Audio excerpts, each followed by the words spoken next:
magbukas ng ano mo, tapos kumuha ka ng code, ganyan. Di ba? Nasa isang app lang. Tapos kung ano-ano na ang pwede mong puntahan, kung ano-ano na ang pwede mong gawin at bilhin. There are tons of options to choose from. And that our monkey brain has not yet developed para i-resist yung mga ganitong temptasyon. Now, I'd lean more towards deregulation rather than banning it entirely. Itaas ang barrier of entry. Make it harder for people. Remove from super apps and e-wallets. Tax the hell out of them.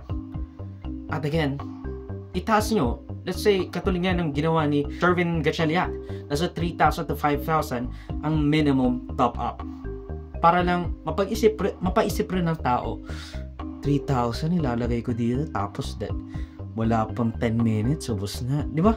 So, I guess that's the better way to do it. Kasi again, making something illegal doesn't really do anything. Except make it underground. Less control by the government.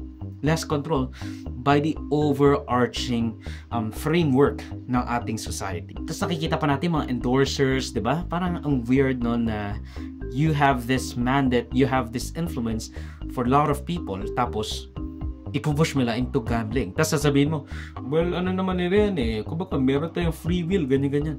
Pero hindi yun eh. Kaya kanila kinuha bilang influencer, hindi naman sila nagtatapon lang ng pera. Alam nila na susceptible ang tao, may tiwala ang tao sa influencer na katulad mo. Kaya kanila kinukuha ang endorser kasi alam nila and they have calculated this millions of times already na the talent fee na kukunin mo sa kanila and even just the residuals at yung mga affiliate links, wala rin. It will be amassed, it will be collected multiple times over. The revenue from those ads will just multiply their profits.